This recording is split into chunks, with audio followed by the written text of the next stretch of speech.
tayo.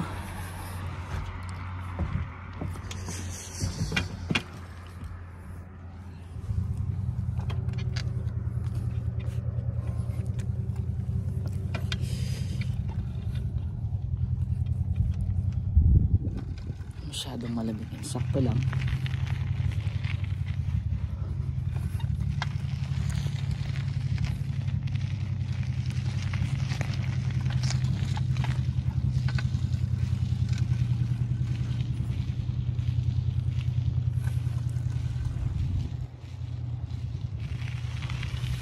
Sunday today. Hanap tayo bang route ngayon. Wow, ang ganda naman. Ganda naman ito. Christmas decorate na sila. Nasa likod ko. Galing, diba? Dito sinaselebrate nila yung Christmas talaga. Ito yung nasa likod ko. Galing, no? So talagang hindi ko rin mamimiss yung Pilipinas kasi kung anong tradisyon natin sa Pinas, ganito din ginagawa sa Canada. Ito yung isa sa mga nagustuhan ko dito. May freedom ka na, celebrate yung Christmas. May Santa Claus pa, oh. Galing. Katawa. -3 ngayon dito. Late talaga yung snow dito sa Alberta. Nakakaloko. Excited pa naman ako. Pero malamig pa rin, ha, kahit sabihin nating walang patak ng snow, malamig pa din. Work na ulit tayo.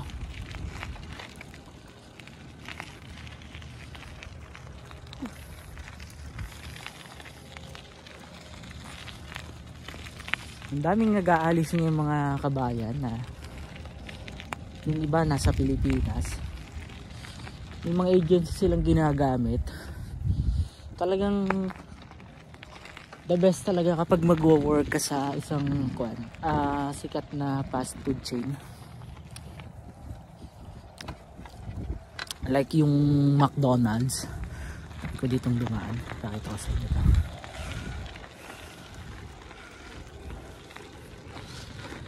Kasi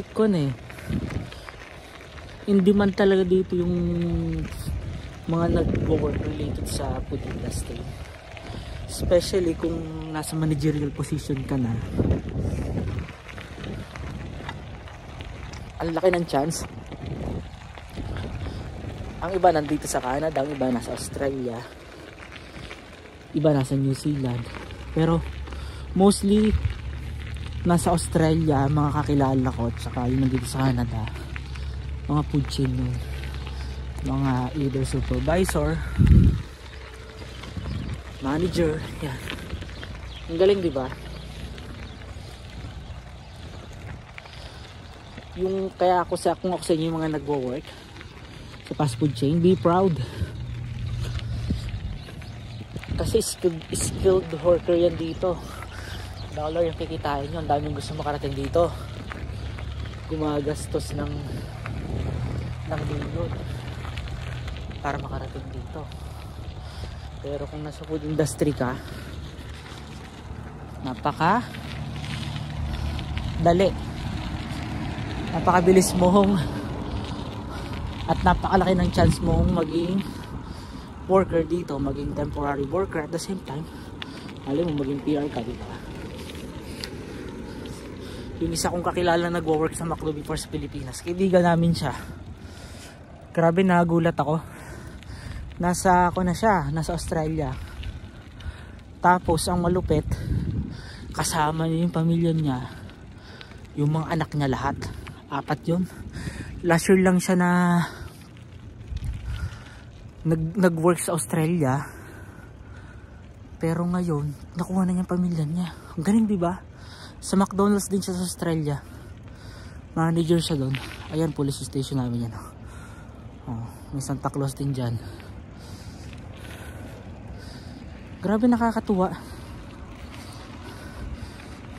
Dati tingin ko nung nag-work, nakailang halos lahat ng trabaho sa Pilipinas na fast food chain, pinasukan ko na eh. Except McDonald's, kasi yung kakambal ko doon nag-work. Ako nag-work sa Greenwich, sa Chowking, Jollibee, Goldilocks, 7-Eleven. Pinasok ko lahat. Sabi ko nun, hanggang dito na lang ba ako? Pero nakakatuwa na yung pagiging worker, pagiging crew, dito pala gamit na gamit.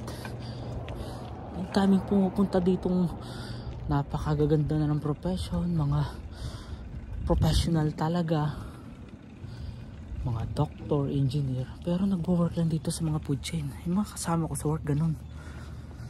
O diba? Kaya yung mga nagtatrabaho sa food chain, maging proud kayo kasi napakalaki at napakaganda ng future na naghihintay sa inyo pag nakarating kayo dito. Worth it kasi hindi lang kayo yung magbe-benefit. Lagi ko sinasabi, pag nandito na kayo, even yung family nyo, makakasama nyo dito, magiging resident kayo, diba? Ang laki ng chance. Kaya talagang tuloy nyo lang yung pagtatrabaho nyo dyan. Mangolekta kayo ng experience, 2 years, and if possible magkaroon kayo ng experience sa pagiging manager or supervisor, and that's it. Apply kayo sa mga agencies sa Pilipinas. Yung gagastusin naman ninyo worth it kasi babalik naman yan. Kasi sa kitaan dito talagang mabilis mo babayaran yung mga mahihiram nyo dyan sa Pilipinas. Kaya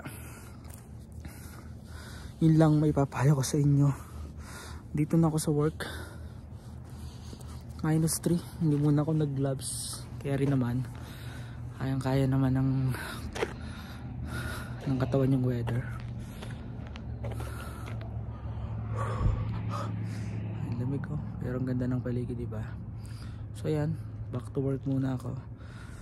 Today is Sunday dito, so malamang maraming tao, and 4 kami sa work ngayon, 4 kami sa duty magkakasama. So yun lang, salamat sa palagi niyong panonood sa akin, and keep on supporting my channel, guys. Salamat mga katips, we are keep on growing, and thank you so much for all your support. So hanggang dito na lang muna, see you again, bye bye, God bless you all. Back to work muna, bye bye.